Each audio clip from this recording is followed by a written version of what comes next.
Hi there, our highly valued, treasured and esteemed viewers and listeners, and welcome back to your channel of choice. This video I am about to present was compiled by Dr. Nath Arawa, a clinical pharmacist by training and profession who is the founder of Progressive Pharmacotherapy Consultants, the premier virtual clinical pharmacy institute for capacity building for healthcare workers. The Virtual Clinical Pharmacy Institute with a difference, where patient safety, medication therapy management and optimal clinical outcomes are very crucial and non-negotiable to us. Here we seek to remain your premier source of crucial tips for high-impact pharmacotherapy services. So, on behalf of the Institute, I humbly urge you all to sit back and spare me part of your very precious time to share with you very useful tips which may prove very, very handy in your line of duty. I now welcome you all to part 319 of our pharmacotherapy series, which majors in shock. The first question reads, JSP is a 43-year-old man who presents to the emergency department complaining of chest pain, tingling down his left arm, diaphoresis, nausea, vomiting, and shortness of breath. His pain has been ongoing for 3 hours and is not relieved by rest. He has no known history of cardiac disease and takes no home medications. His BP is 80 systolic 40 diastolic by cuff, with a weak pulse of 110 beats per minute. His respiratory rate is 24 breaths per minute, and his breathing is shallow. Heart sounds include S3, S4 gallops, but no murmurs are heard.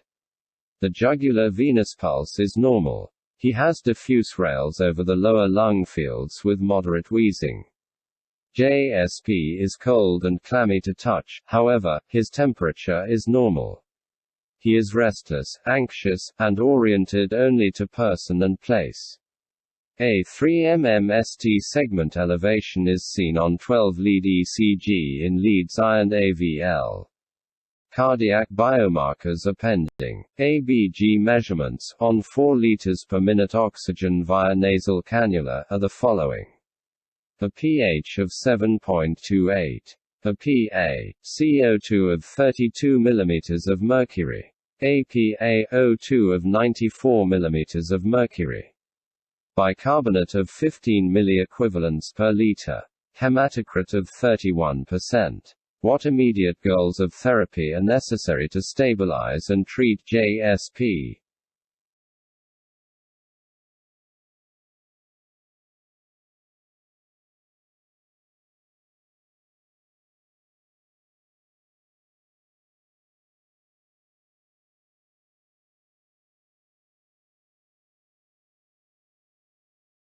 JSP has signs of cardiogenic shock with decreased systemic perfusion. His BP is low, heart rate is elevated, and respiratory status is compromised. JSP is restless, anxious, and confused, indicating poor cerebral perfusion. His ABG results indicate a component of metabolic acidosis secondary to poor systemic perfusion. The ST elevation on the ECG is consistent with an acute anterior myocardial infarction.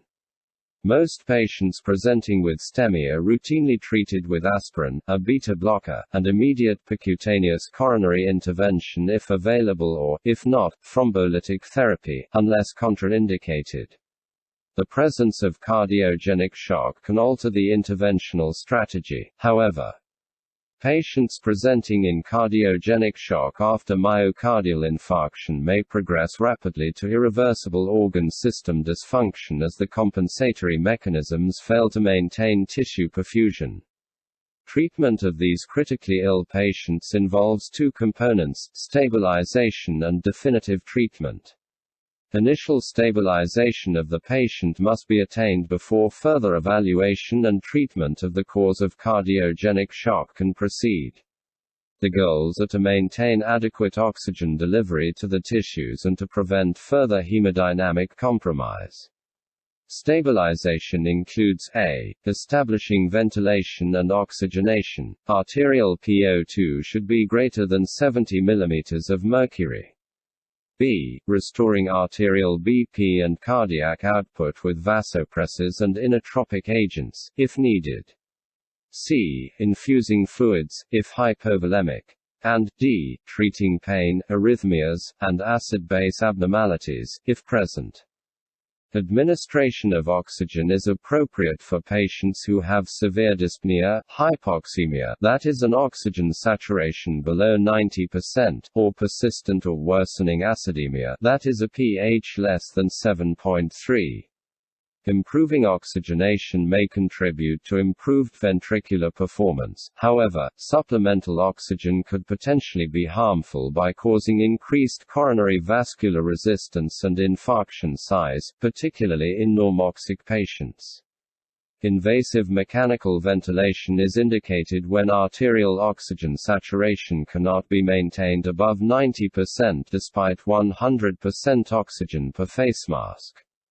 Once the patient is intubated, sedation should be provided to alleviate anxiety and discomfort while cautiously monitoring hemodynamic effects. The arterial pressure must be increased to provide adequate coronary and systemic perfusion to meet oxygen requirements.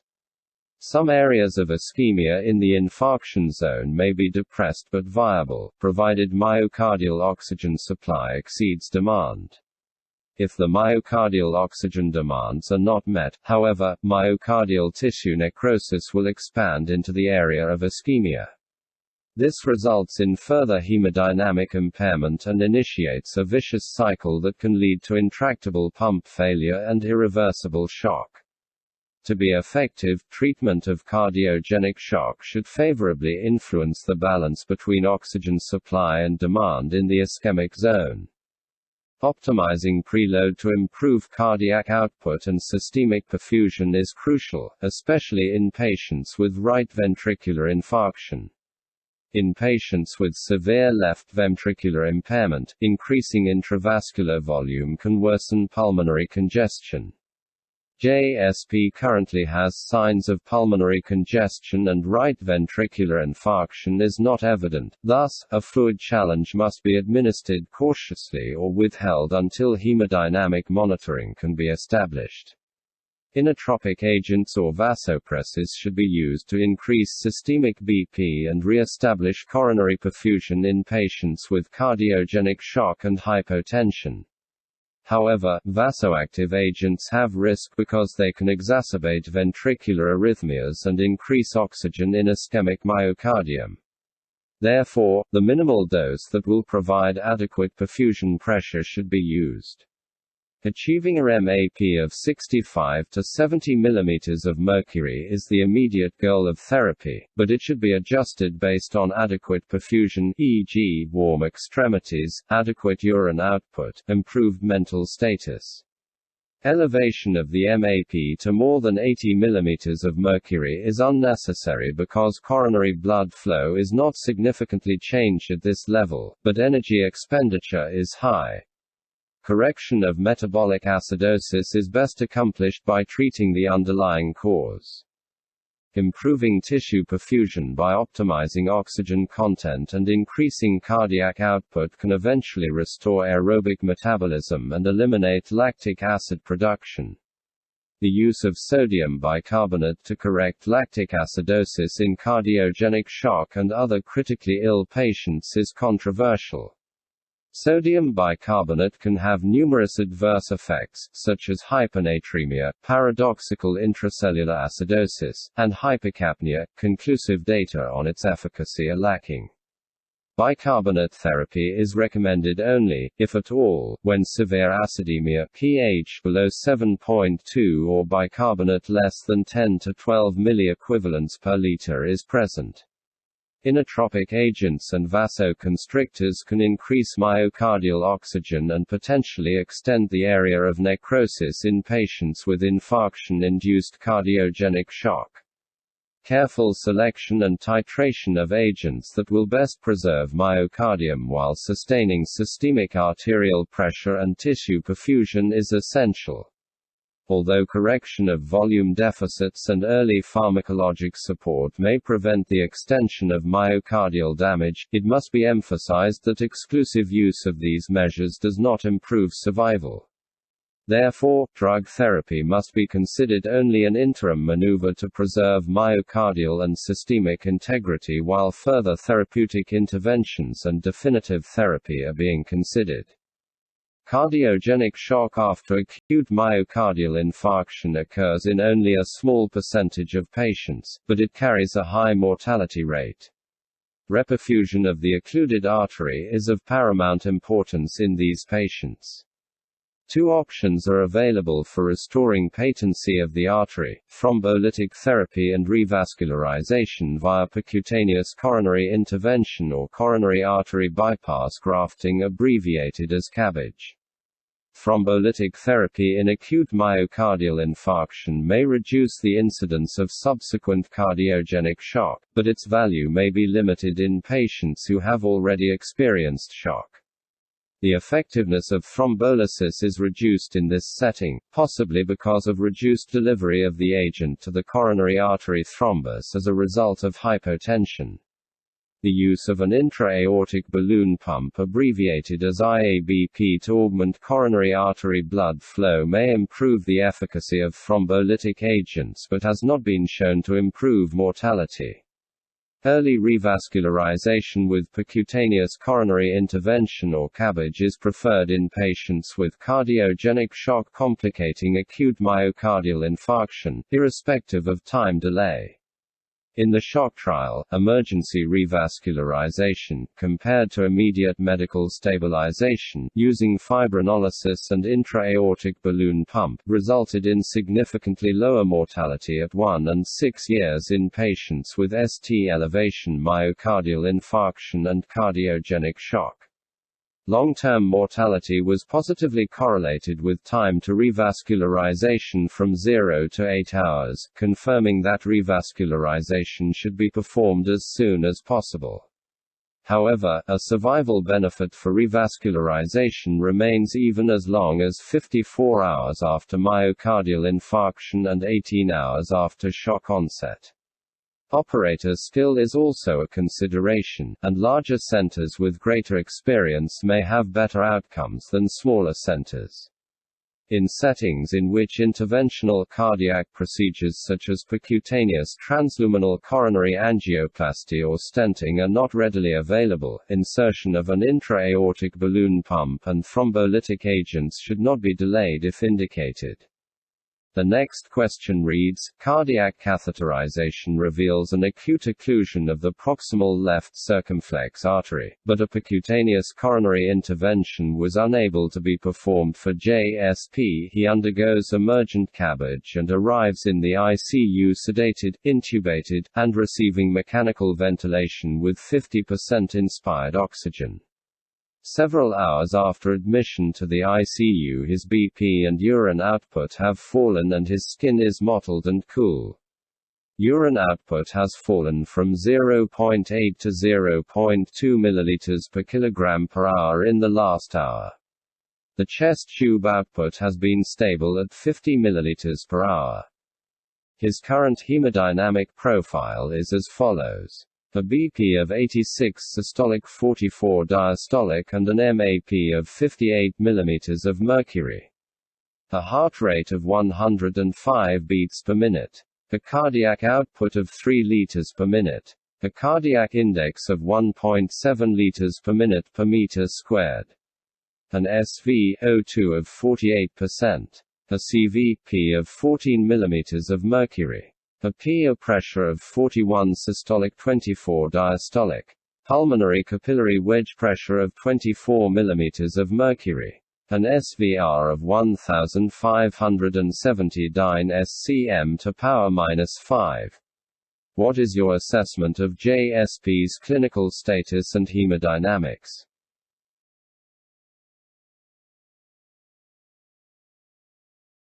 Clinically, JSP has signs of hypoperfusion manifested by low urine output, mottled, cool skin, and metabolic acidosis. His decreased SvO2 shows that he has impaired perfusion owing to his low oxygen delivery. Evaluation of his hemodynamics will help determine a potential cause for his hypoperfusion and assist with the decision about appropriate therapeutic interventions to prevent his condition from worsening to serious organ dysfunction and death. Possible causes of shock in cardiac surgery patients include blood loss, excessive vasodilation from medications or cardiopulmonary bypass-induced inflammation, cardiac ischemia, reperfusion injury, valvular dysfunction, tamponade, heart failure, or perioperative myocardial infarction. Another concern is stunning of the myocardium caused by surgical trauma, which can take hours to days to resolve. Hypovolemia should always be evaluated first when assessing hemodynamic profiles. Using vasopressor or inotropic agents in the setting of hypovolemia is rarely effective and could cause further hypotension or serious adverse effects, e.g., cardiac arrhythmias. Also, correction of hypovolemia is relatively straightforward and can be accomplished rapidly. Most patients require no more than 2 to 3 liters of crystalloid after cardiac surgery, especially once rewarming is complete. JSP's tachycardia, low urine output, low BP, and low cardiac output could indicate volume depletion. However, his hematocrit is adequate, and he has an elevated CVP, PAP, and pulmonary capillary wedge pressure, suggesting that he is not hypovolemic. Excessive vasodilation is also unlikely in JSP, given that his calculated systemic vascular resistance, that is, afterload, is above normal range. Cardiac tamponade should always be considered after cardiac surgery, and it is usually manifested by very high CVP, pulmonary capillary wedge pressure, and PA pressures, with significant decreases in cardiac output and BP. Diminished or muffled heart sounds and an inappropriately fluctuating BP with respirations, pulsus paradoxus, will usually accompany an equalization of diastolic pressures during cardiac tamponade. JSP's CVP and pulmonary capillary wedge pressure are not as high as would be expected in pericardial tamponade, and his chest tube output has remained consistent, suggesting that blood is not accumulating. Based on this hemodynamic profile, it appears that JSP is in shock because of acute heart failure, most likely from postoperative myocardial dysfunction, although he should also be evaluated for myocardial ischemia or infarction and to rule out early cardiac tamponade. This evaluation should not delay the initiation of therapy. Patients with cardiogenic shock from an acute event, such as an myocardial infarction, are usually more critical than patients who have an acute exacerbation of chronic heart failure. Patients with heart failure have compensated with time for the increases in preload and reduced cardiac output, but patients such as JSP have not had time to develop compensatory mechanisms. His severely depressed cardiac output should be treated immediately to prevent further decompensation. The next question reads, the chest radiograph shows moderate pulmonary edema, and rails were heard on auscultation. His ABG measurements on mechanical ventilation with 50% inspired oxygen, a pH of 7.3. Pa. CO2 of 38 mm of mercury. APaO2 of 90 mm of mercury. And a bicarbonate of 18 milliequivalents per liter. Tamponade is not evident on the radiograph. The ECG shows STT wave changes with some resolution of ST elevation in leads I and AVL, but no indication is seen of a new acute myocardial infarction.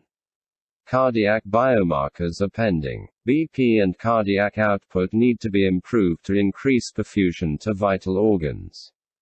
3 therapeutic interventions are available: fluid challenge, vasodilators, and inotropic agents. How would these choices affect JSP's ventricular function?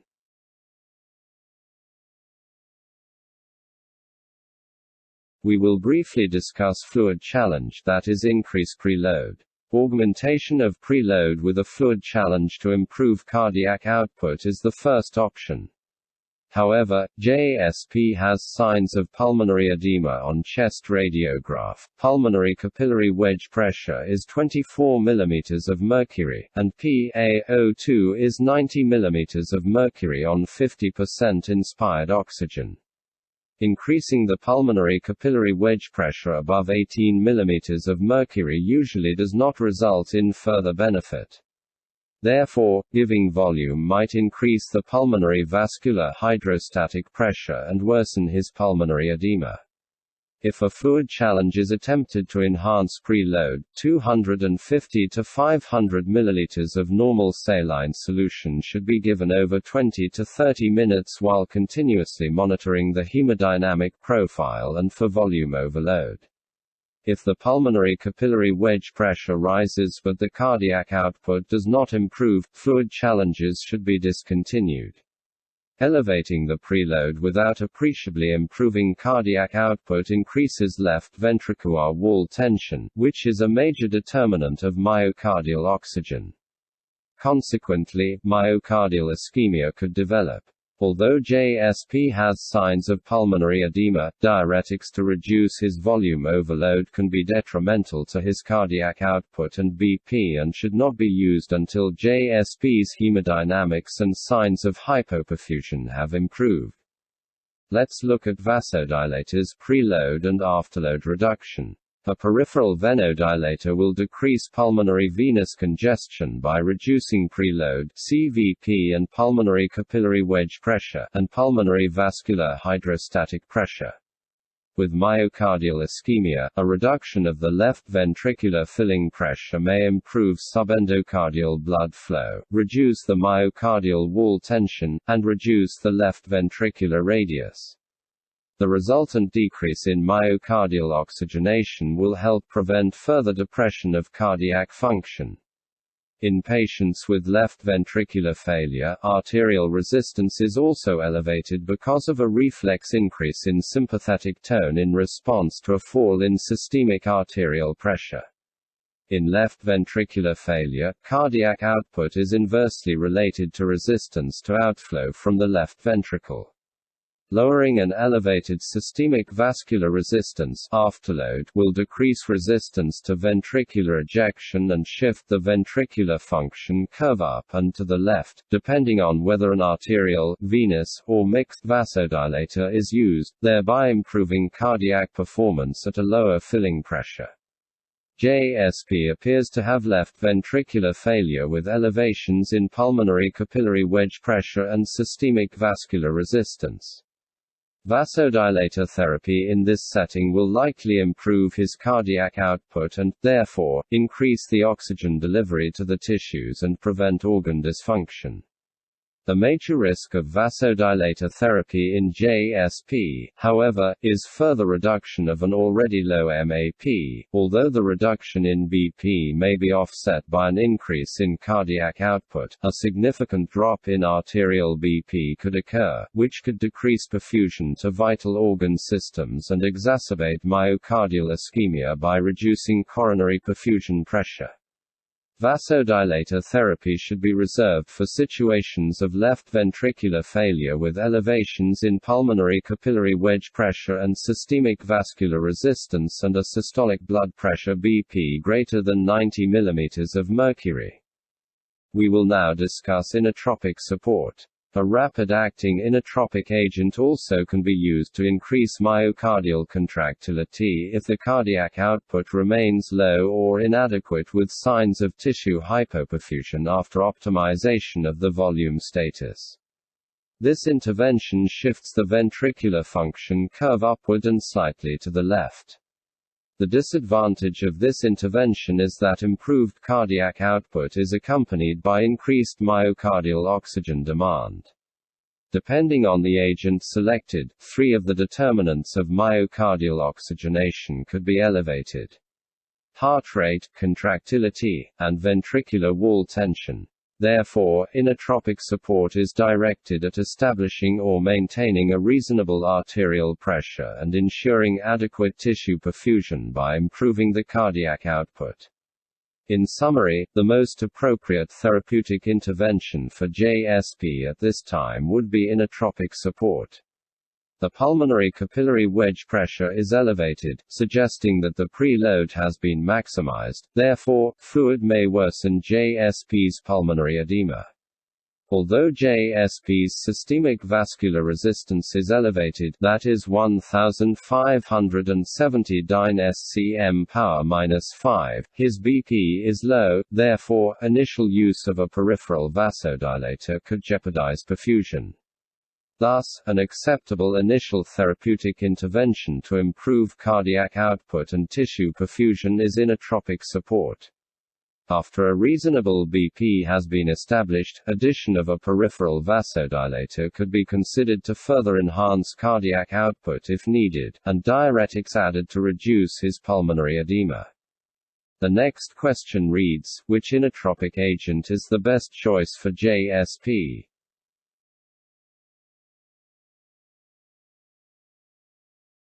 Let's discuss dopamine. Dopamine, a precursor of norepinephrine, has inotropic, chronotropic, and vasoactive properties, all of which are dose-dependent.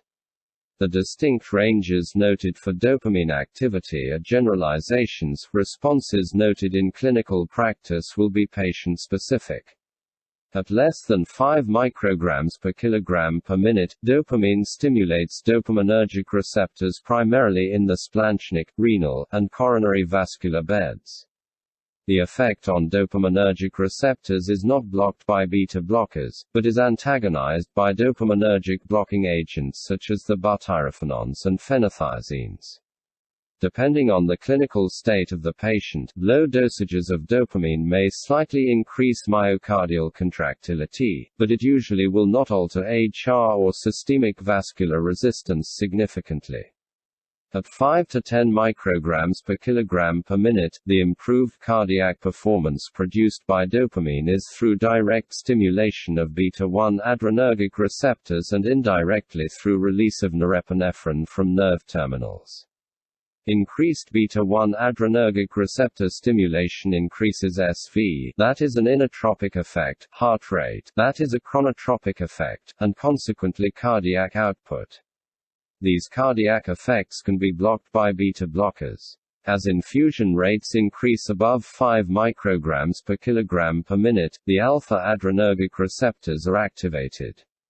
At this dosage, the vasoactive effects on peripheral blood vessels are unpredictable and depend on the net effect of beta-1 adrenergic stimulation, alpha adrenergic stimulation, and reflex mechanisms. MAP and pulmonary capillary wedge pressure usually will rise. The increased heart rate, along with the elevated pulmonary capillary wedge pressure in JSP, could adversely affect the myocardial oxygen supply to demand ratio.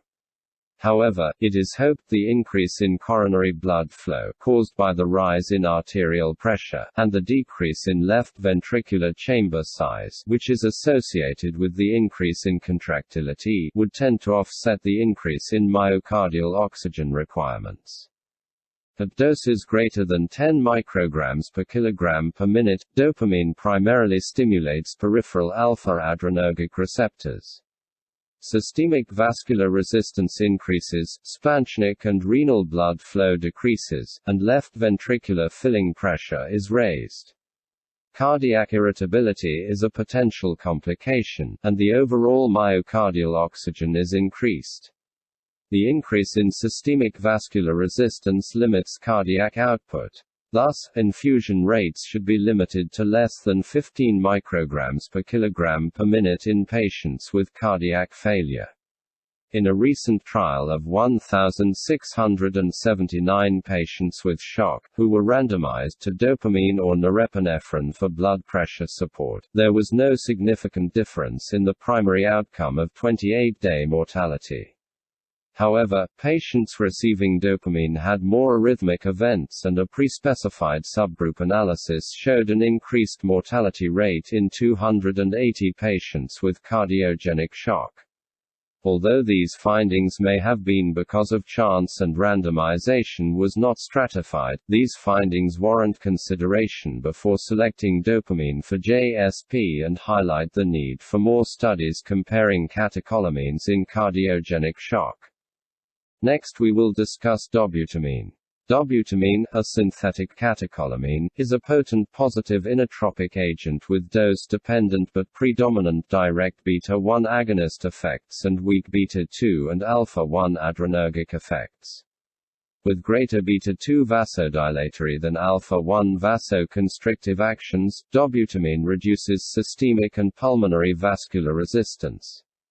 The reduction in systemic vascular resistance may be caused by a reflex decrease in vasoconstriction secondary to enhanced cardiac output.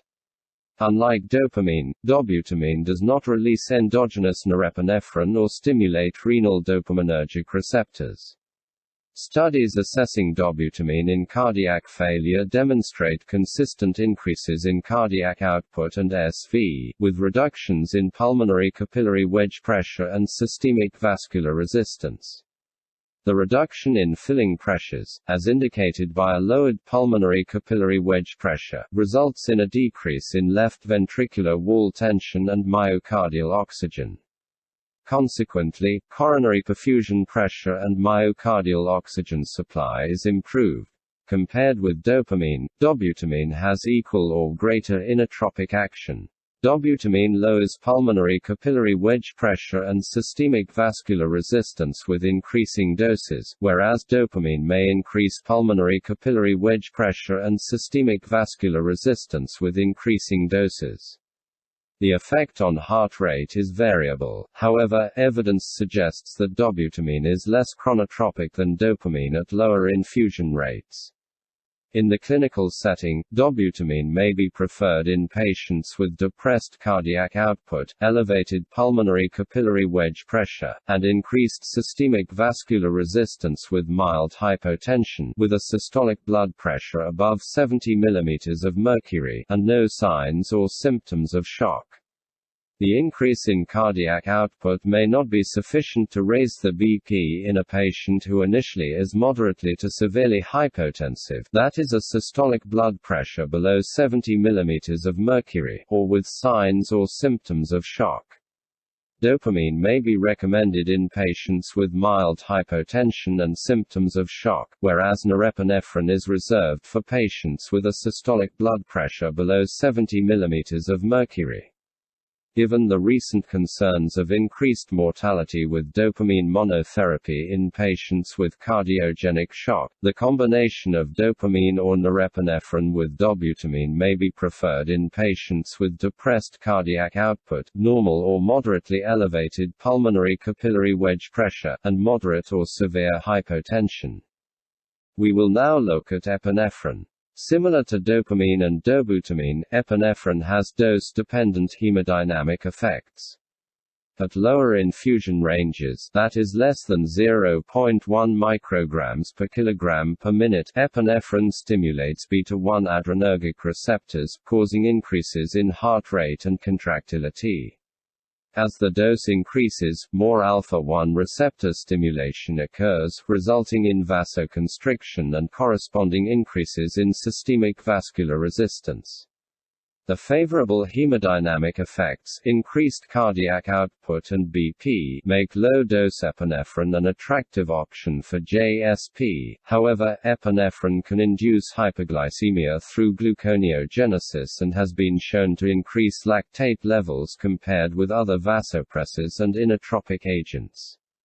JSP already has signs of acidosis, that is a pH 7.28, bicarbonate of 15 milliequivalents per liter, and increased lactic acid production by epinephrine could be detrimental to his organ function. Epinephrine should be reserved for patients with a markedly depressed cardiac output in conjunction with severe hypotension. In summary, very few comparable studies of inotropic agents in this setting have been conducted, thus, the selection of agent is often based on the expected clinical benefit as well as individual experience with the drugs. None of the choices are without risk, as they could adversely affect the myocardial oxygen supply to demand ratio and could further extend the area of ischemia or necrosis. JSP would benefit from an increase in his cardiac output, as well as in his MAP. The clinician elects to start JSP on dobutamine and dopamine infusions. So there you have it, our highly esteemed viewers and listeners. That brings us to the end of this video. If it benefited you in any way, kindly remember to give it a thumbs up, to like it, and to share it widely with your peers. Please leave your comments at the bottom. And if you haven't yet done so, I humbly urge you to subscribe to our YouTube channel. I would like to promise you all that the very, very best is yet to come. Thank you very much for viewing this video. On behalf of our senior colleague, Dr. Nath Arawa, I sincerely appreciate your partnership, continued support and kind collaboration. We look forward to interacting with you in the next video, which will be part 320.